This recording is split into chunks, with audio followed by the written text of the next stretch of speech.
Dear students, very good morning to you all. Oh बेटा you all quite fit and fine and doing hard work. बेटा चलते हैं. आज जो हमारे पास लेसन है दिस वन कोऑर्डिनेशन कंपाउंड. और इस कोऑर्डिनेशन कंपाउंड के अंदर जो इम्पोर्टेंट टॉपिक मैं आपको बताने जा रहा था, या जो पिछला वीडियो था उसमें मैंने आपको बताया था दैट वाज आइसोमरिज्म. कौन सा टॉपिक था बेटा? That was isomerism. उसी को हम आगे प्रोसीड करेंगे. और आइसोमरिज्म के अंदर हमारे पास इसका जो ए वाला टाइप था दैट वाज स्ट्रक्चरल. कौन सा था बेटा? That was structural isomerism. जो टाइप था बेटा हमारे पास उसका नाम है स्ट्रक्चरल आइसोमरिज्म. अगर आपको ध्यान होगा स्ट्रक्चरल आइसोमरिज्म की अगर मैं बात करूं तो मैंने आपको बताया था कि हमारे पास स्ट्रक्चरल आइसोमरिज्म है जिनमें हमारे पास सबसे पहले आयनाइजेशन आइसोमरिज्म आया था. द सेकंड वन सॉल्वेट और hydrate isomerism. The third one coordinate isomerism. ये तीनों के तीनों जो आइसोमरिज्म थी वो मैंने आपको सारी कंप्लीट करवा दी थी. Late us move. आज हम चलते हैं जो फोर्थ नंबर की आइसोमरिज्म बनती है. Now the fourth one, and which one is linkage isomerism. आज बेटा जो हमारे पास आइसोमरिज्म है वो कौन सी बेटा? लिखो आप, linkage isomerism. So let us move कि लिंकेज आइसोमरिज्म क्या है. यहां लिखेंगे हम isomer having same molecular formula but different mode of attachment of ligands in the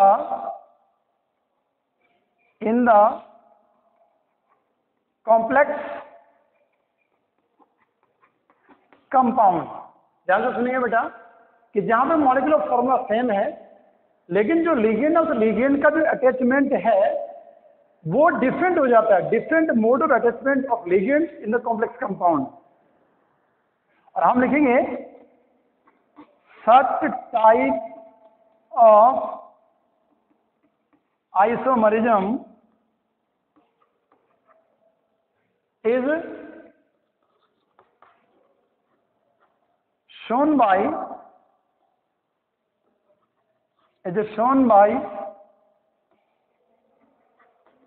ambidentate ligands.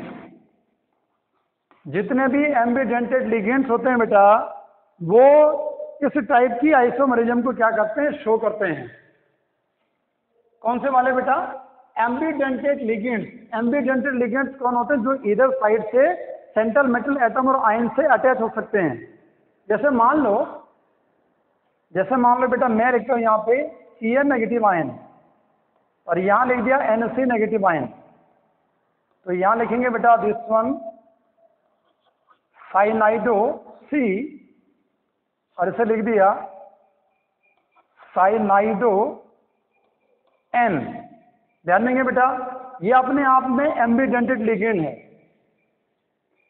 या यहां लिखेंगे बेटा SCN नेगेटिव आयन या NCS नेगेटिव आयन. इसका नाम है this one is thiocyanato S हो गया, थायोसाइनेटो S. और यहां लिखेंगे थायोसाइनेटो और यहां लिख देंगे N. ये भी एम्बिडेंट लिगेंड है. या अगर मान लो यहां OCN नेगेटिव आयन लिखा एक या NCO और नेगेटिव आयन ऐसे करके लिख दिया. यहां लिखेंगे बेटा cyanato O sign need to N, या अगर मान लो यहां लिखते हैं like we have NO2 negative ion, this is a nitrito N, या अगर मान लो ONO नेगेटिव अगर लिख दिया तो इसे लिखेंगे बेटा दिस वन नाइट्राइटो O। ध्यान देंगे दीज ऑल आर, ये सारे के सारे जितने मैंने यहां ड्रॉ किए हैं, these all are the type of the ambidentate ligands. और जितने भी ये एम्बिडेंटेड लिगेंड्स हैं, इनका जो डिफरेंट मोड ऑफ अटैचमेंट होता है किसी कॉम्प्लेक्स कंपाउंड के अंदर, जहां जो आइसोमर्स होते हैं सेम मॉलिक्यूलर फॉर्मूला होता है, तो उसे नाम देंगे बेटा लिंकेज आइसोमरिज्म। जैसे मान लो मैं एक एग्जांपल ले रहा हूं, CO NH3 और ये 5 हो गया, और यहां लिख दिया बेटा मैंने NO2, ठीक है, ये ऐसे बना दिया, मतलब ये 2 है, 2 का नेगेटिव 2 का पॉजिटिव, 1 का नेगेटिव है 2 का पॉजिटिव लिख देंगे। एंड दूसरा बनाते हैं CO और NH3 और 5 हो गया, और यहां लिख देंगे बेटा like this one ONO, minus का 1 है, यहाँ प्लस का 2, कोबाल्ट जो +3 में है, कोबाल्ट +3 के अंदर है। सो इन दिस कंडीशन यहां अगर आप इसे ड्रॉ करें तो मोड ऑफ अटैचमेंट डिफरेंट कैसे करके हो रहा है, एक में नाइट्राइटो N आ रहा है, एक में नाइट्राइटो O आ रहा है। देखो बेटा यहां ध्यान देंगे कि जैसे मान लो ये कोबाल्ट हो गया, ऑक्टाहेड्रल कॉम्प्लेक्स है बेटा, ये ऐसे करके ड्रॉ कर दिया हमने। NH3 इसके अंदर 5 है, 1 2 3 हो गया, 4 हो गया और 5, और यहां आ गया बेटा दिस वन NO2। यहां डोनर एटम जो है वो नाइट्रोजन है, इतना ध्यान देंगे। डोनर कौन सा है, दिस वन नाइट्राइटो N, समझ रहे हैं आप, ये ऐसे करके बना दिया, ठीक है बेटा। इसके ऊपर चार्ज कितना बनाया, +2, क्योंकि ये -1 है, उधर जाएगा तो +1 बनेगा, +3 कोबाल्ट आ जाएगा। एंड इसका जो आइसोमर आप बनाते हैं, ये ऐसे बना दिया, ये बना दिया और ये बना दिया। यहां आ गया NH3, अगेन NH3, यहां हमारे पास ये NH3 आ गया, ये इसकी जगह पे यहां लिख देंगे बेटा this one ONO, this one ONO। ये आपने ऐसे करके क्या कर दिया, ड्रॉ कर दिया। इसके ऊपर चार्ज कितने का बना, दिस वन +। तो इसमें जो डोनर एटम है, वो डोनर एटम कौन सा है बेटा, ऑक्सीजन है। दैट्स वाई इसका डोनर N है, इसका डोनर क्या है, O है। लेकिन they both are same molecular formula, दोनों में कोबाल्ट भी है, अमोनिया 5 भी है, NO2 है, ONO है, सेम है, लेकिन जुड़ने का तरीका क्या हो गया, चेंज हो गया। मोड ऑफ अटैचमेंट जहां पे क्या होगा, डिफरेंट होगी। That's why this is the type of linkage isomerism. ये कौन से टाइप का बना, लिंकेज आइसोमरिज्म बेटा, इसे नोट करो आप।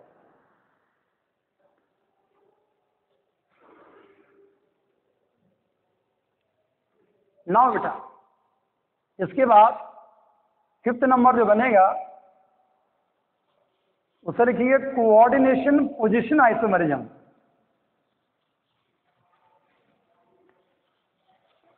Coordination position isomerism. अच्छा, कोऑर्डिनेशन पोजीशन आइसोमरिज्म वो कंपाउंड्स दिखाते हैं जो ब्रिज्ड कॉम्प्लेक्सेस होते हैं, जो ब्रिज्ड कॉम्प्लेक्सेस होते हैं। तो हम लिखेंगे बेटा नाउ 5th नंबर लिखेंगे कोऑर्डिनेशन पोजीशन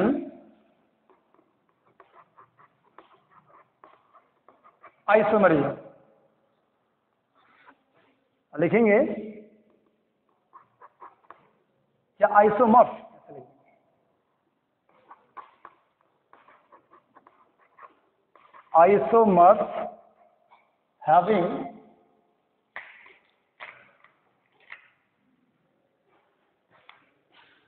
isomers having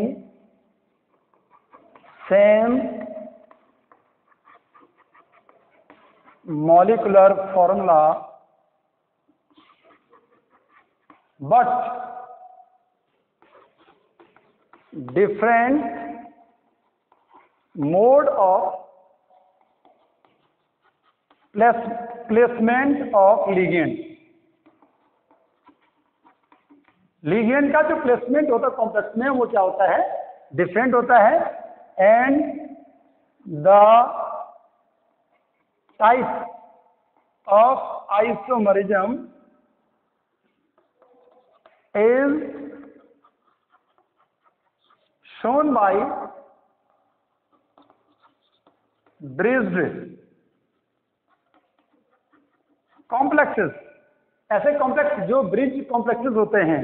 देखो बेटा क्या बोला जा रहा है, एग्जाम्पल समझो आप कि जैसे मान लो मैंने लिया ये कोबाल्ट हो गया, यहाँ NH3 आ गया, ये OH हो गया, म्यू डाइहाइड्रोक्सो हाइड्रोक्साइडो ये ऐसे बना दिया, ये CO हो गया, ये NH3 होल ट्वाइस हो गया, ये Cl2 हो गया. ठीक है बेटा, ये ऐसे करके बना दिया. ठीक है, इसके साथ में हम लाइक दिस वन, अगर मान लो कोई दूसरा काउंटर आयन की अगर मैं बात करूं, इसका काउंटर आयन है बेटा सल्फेट आयन. ठीक है, ये काउंटर आयन भी इसका हो गया. अब अगर आप इसके अंदर समझेंगे कैसे करके प्लेसमेंट डिफरेंट हो रहा है, तो अगर आप एक तो आपने ये बना दिया, दूसरा अगर मान लो मैं यहाँ से एक NH3 को यहाँ मूव करके यहाँ ले आता हूँ और यहाँ से ये Cl यहाँ ले आता हूँ, तो नया बनेगा. क्या बनेगा, पहले लिखेंगे Cl हो गया, NH3 यहाँ 4 थे, आप कितने हो जाएंगे, 3 हो जाएंगे बेटा, और फिर आ गया CO, ये OH आ गया, ये OH आ गया बेटा, अगेन ये CO हो गया. अब ये NH3 कितने हो जाएंगे, पहले 2 थे, एक यहाँ से इधर आ गया, 3 बनेगा, Cl आएगा और इसके बाहर क्या आ जाएगा, दिस वन SO4. समझ रहे बेटा, तो मतलब क्या हो गया कि यहाँ पे जो लिगेंड है उस लिगेंड का जो प्लेसमेंट है उसके कारण, डिफरेंट प्लेसमेंट ऑफ लिगेंड, उसके कारण हमारे पास क्या बन गया, आइसोमर्स बन गए. And they both are same molecular formula. NH3 यहाँ 4 है ना, तो समझ जाओ, और यहाँ 4 के बाद यहाँ कितने, यहाँ 3 हो गए. एक NH3 कहाँ चला गया, यहाँ से इधर चला गया. यहाँ NH2 था तो यहाँ NH3 बना दिया. यहाँ Cl2 था तो यहाँ से एक Cl यहाँ लिया है, तो Cl हमने ऐसे बना दिया. तो ये दोनों के दोनों अपने आप में क्या हो गए, एक दूसरे के आइसोमर्स. लेकिन कैसे आइसोमर्स बने बेटा, कोऑर्डिनेशन पोजीशन आइसोमरिज्म या आइसोमर्स के नाम से जाने जाएंगे. 6 नंबर बनेगा बेटा, और 6 नंबर हम लिखते हैं बेटा दिस वन, पॉलीमराइजेशन आइसोमरिज्म. अच्छा, पॉलीमराइजेशन आइसोमरिज्म क्या है, तो ध्यान से सुनेंगे. हम पॉलीमराइजेशन आइसोमरिज्म वो होती है जहां पे ये अपने आप में ट्रू आइसोमरिज्म नहीं है. This is not a true isomerism. Way same empirical formula, जहां पे कॉम्प्लेक्सेस जितने भी बनेंगे उन सभी का एम्पिरिकल फॉर्मूला सेम बनता है, लेकिन उनका मॉलिक्यूलर फॉर्मूला डिफरेंट बनता है. क्या लिखेंगे, now 6(1), this is polymerization isomerism. क्या लिखा बेटा हमने, this is not a true isomerism. ये ट्रू आइसोमरिज्म नहीं है. ठीक है, एंड वेयर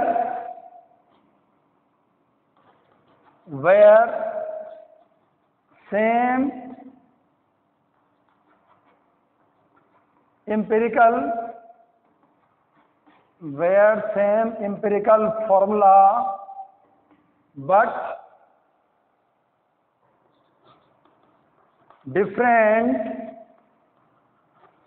molecular formula. जब मॉलिक्यूलर फॉर्मूला डिफरेंट होता है और एम्पिरिकल फॉर्मूला सेम होता है. जैसे मान लो एक कॉम्प्लेक्स में ले रहा हूं और ये लिखा है बेटा हमने दिस वन PT हो गया, NH3 हो गया, होल ट्वाइस हो गया, Cl2 हो गया. एक दूसरा बनाते हैं, PT हो गया, NH3 हो गया, NH3 4 हो गया, और इसके बाद यहां से PtCl4 बना लेते हैं। ठीक है बेटा, यह ऐसा करते हैं, Pt हो गया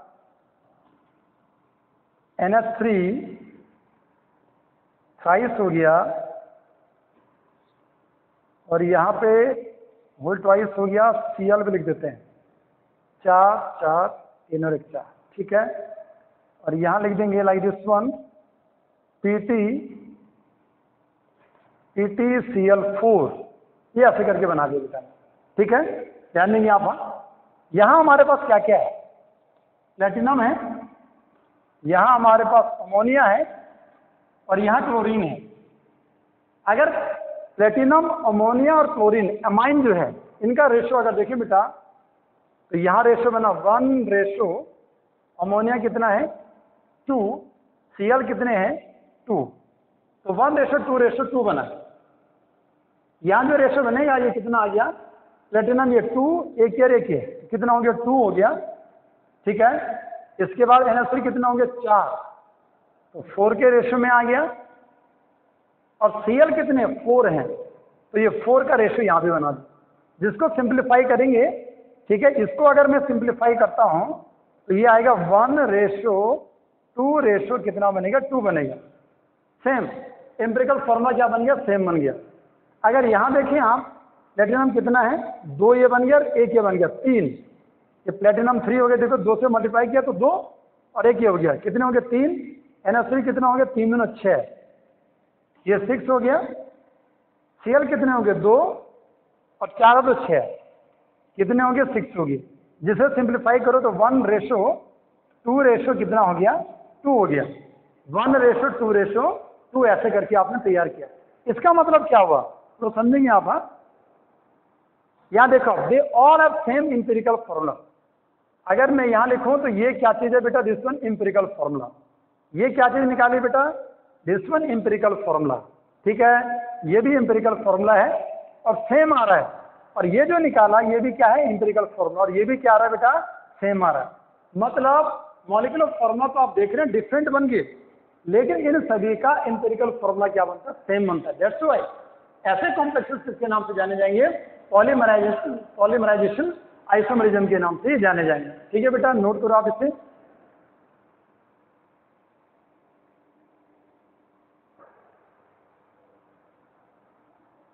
एक बेटा, एक इसमें मैंने आपका एक 7th नंबर का जो आइसोमरिज्म है वो लिखा नहीं था, वो भी मैं थोड़ा इंक्लूड कर लेता हूं, और वो भी वैसे इतना इंपॉर्टेंट पूछा नहीं जाता, लेकिन कई बार अगर मानो कहीं आपको पढ़ने को मिल गया तो वो मैं आपको यहां बता लेता हूं। दिस वन लिगेंड आइसोमरिज्म, तो 6 के बजाय मैं एक नंबर और ऐड करके आपको बता लेता हूं।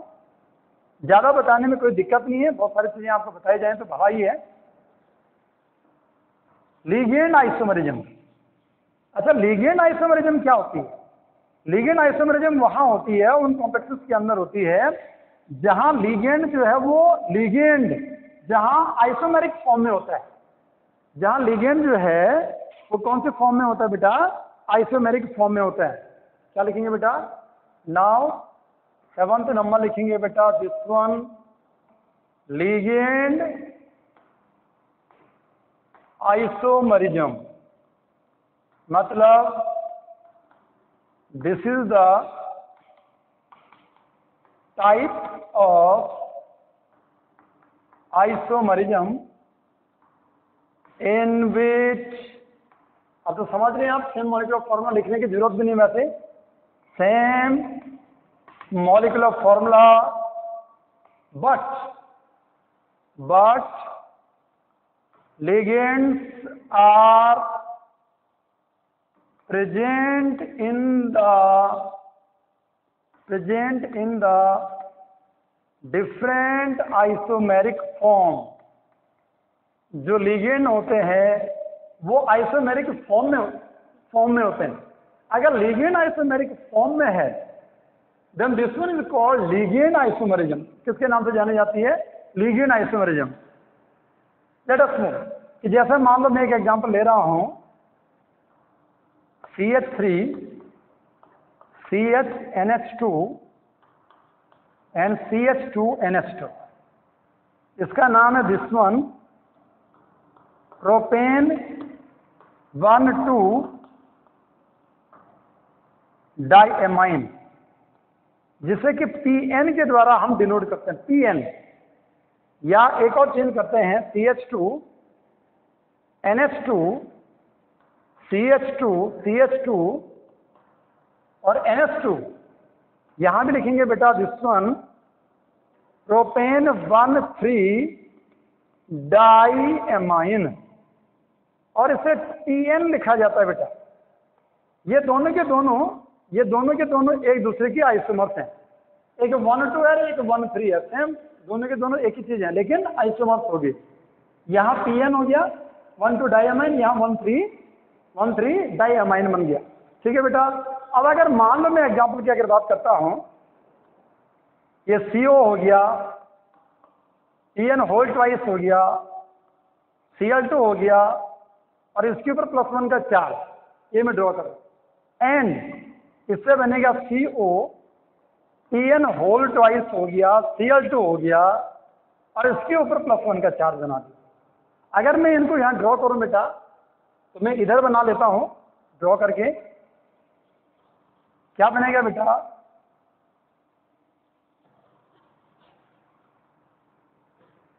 अगर यहां लिखूं बेटा दिस वन CO, ये अपने आप में ऑक्टेहेड्रल है बेटा। यहां Cl और यहां Cl, यहां बेटा आया दिस वन CH, यहां आया CH2, और यहां आ गया NH2। ये बॉन्ड है इसका, NH2 CH2, CH के साथ में यहां पे आ गया NH2, और ये CH3। मतलब डोनर कौन है? नाइट्रोजन है। लोन पेयर दिया, नाइट्रोजन डोनर है, समझेंगे इस बात को। यहां इलेक्ट्रॉन दे दिया, और यहां अगर आप लिखेंगे सो दिस वन, यहां से लिखेंगे बेटा दिस वन CH2, और ये NH2 यहां आ जाएगा। इसके बाद CH हो गया, ये NH2 यहां पे हो गया, डोनर ये है, डोनर ये है, और एक CH3 और बच रहा था, ये ऐसे करके। तो एक तो बेटा हमने ये बना दिया जिसके ऊपर +1 का चार्ज, मतलब यहां पे 1,2 डाई प्रोपेन 1,2 डाइएमाइन है। एंड इसको थोड़ा अगर मैं चेंज करूं और ये ऐसे बना दूं, ऐसे बना दिया, ये Cl हो गया, ये Cl हो गया, ठीक है बेटा, यहाँ Cl हो गया, यहाँ पे आएगा बेटा 1,3 की अगर मैं बात करता हूँ तो ये CH2 आ गया, यहाँ बेटा हमारे पास CH2 हो गया, ये बेटा CH2, और इसके साथ में क्या लगा है? NH2। अगर यहाँ लिखें NH2, ये ऐसे करके बॉन्ड बन गया। अगर यहाँ लिखेंगे बेटा देने वाला तो ये NH2 है, ये यहाँ पे CH2 के साथ में, और ये यहाँ पे CH2, और ये यहाँ पे अगेन CH2, ठीक है बेटा। और डोनर यहाँ भी क्या है? This one NH2।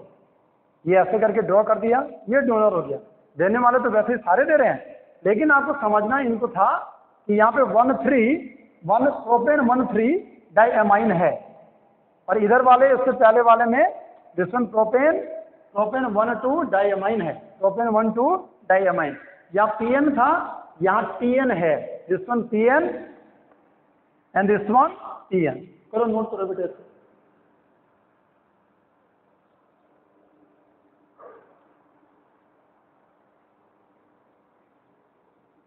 ठीक है बेटा। तो अब बेटा मेरे पास ये आइसोमेरिज्म जो है ये कंप्लीट हो गई है। इसके बाद मेरे पास एक क्वेश्चन आता है, और वो क्वेश्चन मैं आपको दे रहा हूं, ध्यान से सुनेंगे। क्वेश्चन क्या है? This one very very most important question, थोड़ा बड़ा क्वेश्चन भी है। मैं इसको लिखवाऊंगा, बोर्ड पे नहीं लिखूंगा, केवल ऐसे आपको बोल दूंगा कि कॉम्प्लेक्स, ध्यान देंगे यहां,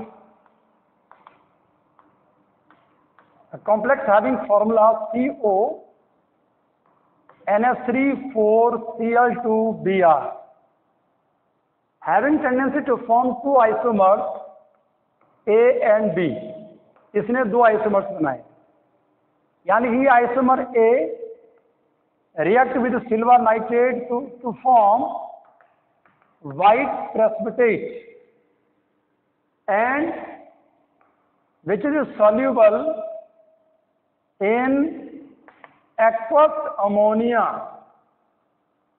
Another one, it reacts with silver nitrate to form pale yellow color and which is also soluble in aqueous ammonia, which one is concentrated and soluble. ठीक है बेटा, ध्यान देंगे।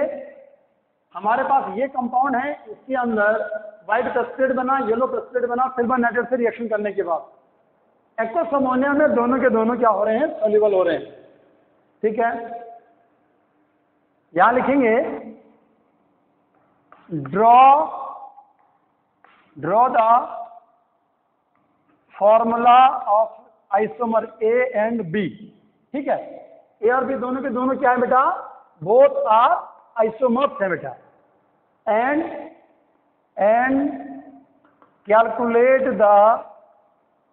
Calculate the hybridization of chromium and find out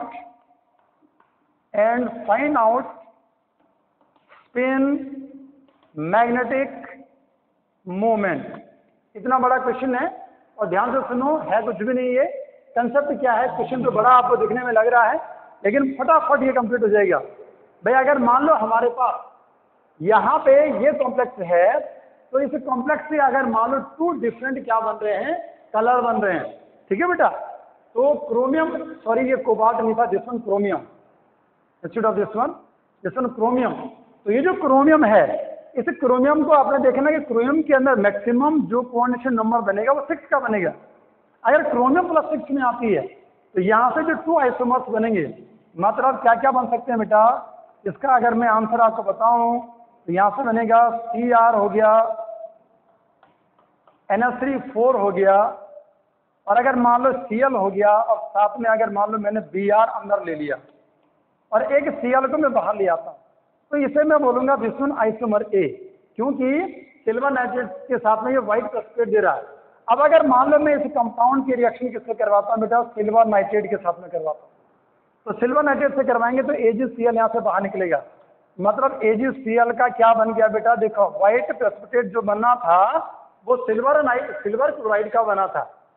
और दूसरा क्या बोल रहा है कि ये जो सिल्वर क्लोराइड है AgCl है, ये जब अमोनिया के साथ में रिएक्शन करते हैं, लेकिन अमोनिया कैसा, एक्वस है, और अगर मान लो अमोनिया ही वाटर से रिएक्शन करेंगे तो अमोनियम हाइड्रोक्साइड ही तो बनेगा। तो अमोनियम हाइड्रोक्साइड बन गया, ये रिएक्शन मैंने लिख दी। यहाँ इसे बैलेंस करने के लिए इसकी रिएक्शन करवाते हैं। यहाँ से Ag हो गया, NH3 होल ट्वाइस हो गया, और साथ में यहाँ पे आ गया बेटा दिस वन Cl हो गया, और प्लस करके दिस वन सॉल्युबल कॉम्प्लेक्स। ये जो चीज बन रही है ये सॉल्युबल है, और साथ में यहाँ से बेटा क्या निकलेगा, दिस वन 2H2 वाटर का मॉलिक्यूल यहाँ से क्या निकलेगा, बाहर निकलेगा। तो दिस वन इज, ये अपने आप में आइसोमर क्या है, ए है। अगर आप आइसोमर बी की अगर बात करते हैं, आइसोमर बी को अगर आपने लिखना है तो पेल येलो कलर अगर बन रहा है, तो ध्यान देंगे बेटा उस कंडीशन में क्या होगा, यहाँ ये CO हो गया, ये NH3 हो गया, और यहाँ Cl2 को अंदर ले लो, यहाँ Br को बाहर ले लो, दिस वन आइसोमर बी। और ये जो आइसोमर बी है, अगर मैं इसकी रिएक्शन किससे करवाता हूँ, सिल्वर नाइट्रेट से करवाता हूँ बेटा, तो ध्यान देंगे बेटा अगर पेल येलो बन रहा तो यहाँ से क्या बनेगा, दिस वन AgBr का प्रेसिपिटेट बनेगा, विच इज पेल येलो। कैसा बना, पेल येलो बन गया। ठीक है बेटा, अब अगर मान लो इस AgBr की रिएक्शन अगर मान लो आप एक्वस अमोनिया से करवाते हैं, कॉन्सेंट्रेटेड एक्वस अमोनिया से करवाते हैं, जैसे एक्वस बोला गया तो इसका मतलब क्या है, इसके अंदर अमोनिया में वाटर है। यहाँ रिएक्शन करवाओ, यहाँ आएगा AgNH3 होल ट्वाइस हो गया, इसके साथ यहाँ Br आ जाएगा विच इज ऑल्सो सॉल्युबल हो गया, और प्लस करके क्या लिखेंगे, दिस वन 2H2। समझ रहे बेटा, इतना हमें समझ में आ गया। इतना जब हमें समझ में आ गया तो भाई यहाँ तक की जो प्रोसेस है वो हमने कंप्लीट कर दी। फॉर्मूला भी हमने ड्रॉ कर दिया कि भाई ये बी हो गया और ये क्या बन गया, ए बन गया। इसके बाद इसने पूछा था कि इसके अंदर जो हाइब्रिडेशन है वो आपको निकालना है। तो अगर मान लो ये पहला कॉम्प्लेक्स है, ये दूसरा कॉम्प्लेक्स है, देखो बेटा अब क्या क्या हो रहा है इन दोनों कॉम्प्लेक्स के अंदर, लाइक दिस वन। अगर यहां देखें बेटा आप, तो इसके अंदर जो क्रोमियम है, इस क्रोमियम का ऑक्सीजन नंबर कितना आएगा, ये 0 हो गया, या -1 -1 -1। इसका मतलब क्रोमियम बेटा यहाँ पे +3 में आएगा, समझ रहे हैं? यहां भी क्रोमियम किस में आएगा, क्रोमियम +3 में आएगा। अगर क्रोमियम +3 में होगा तो आपको याद होना चाहिए क्रोमियम कितना है, 24 है। दैट्स वाई आर्गन के बाद क्या लिखा जाता, 3d5 हो गया, 4s1 हो गया, 6 इलेक्ट्रॉन है। अगर मान लो इसमें से 3 इलेक्ट्रॉन को इसने लॉस कर दिया, दैट्स वाई ये चेंज होकर के किस में चला जाएगा, दिस वन आर्गन हो गया 3d3 में चेंज हो जाएगा। एक यहाँ से लॉस हो गया, 2 यहाँ से लॉस हो गए, तो मतलब 5, यहाँ कितने बचेंगे, 3, 3d3 बन गया।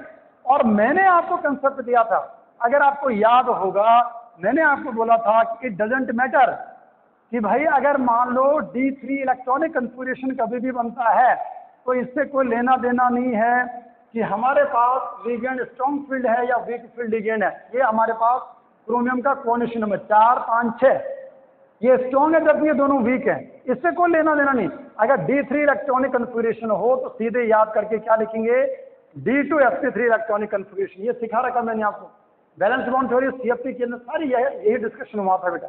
तो d2 sp3 इलेक्ट्रॉनिक कन्फिगरेशन यहाँ बन गया।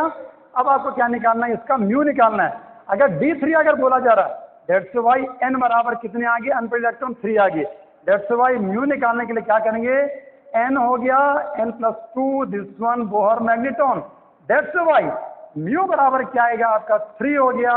और यहाँ लिखेंगे 3 + 2, 3 और 2 5 या 15, दैट्स वाई ये आ जाएगा आपका रूट कितना आ जाएगा बेटा, 15 आ जाएगा। 3 मतलब 3.83 या 87 के लगभग क्या बनेगा बेटा आपका दिस वन बोहर मैग्नेट्रॉन। इतना हम एक चीज याद रखेंगे, अगर मान लो आपको कहीं पे आपको मैग्नेटिक मोमेंट की वैल्यू दे रखी है और आपको बोला गया कि इसके अंदर अनपेयर्ड इलेक्ट्रॉन्स कितने हैं, तो हमेशा के लिए याद रखो, ये बहुत इंपॉर्टेंट की मैं आपको दे रहा हूँ कि पॉइंट के लेफ्ट में जो डिजिट होता है वो लिख दो। तो मतलब पॉइंट के लेफ्ट में कितना है, 3 है। दैट्स वाई अगर n को अगर आपको निकालना है, आपको मैग्नेटिक मोमेंट दे रखा है, तो n कितना आ जाएगा बेटा, इसका 3 आ जाएगी। तो ये था बेटा आज का टॉपिक। आशा करता हूँ आप सभी बच्चों को समझ में आया होगा। थैंक्स बेटा एंड गॉड ब्लेस यू।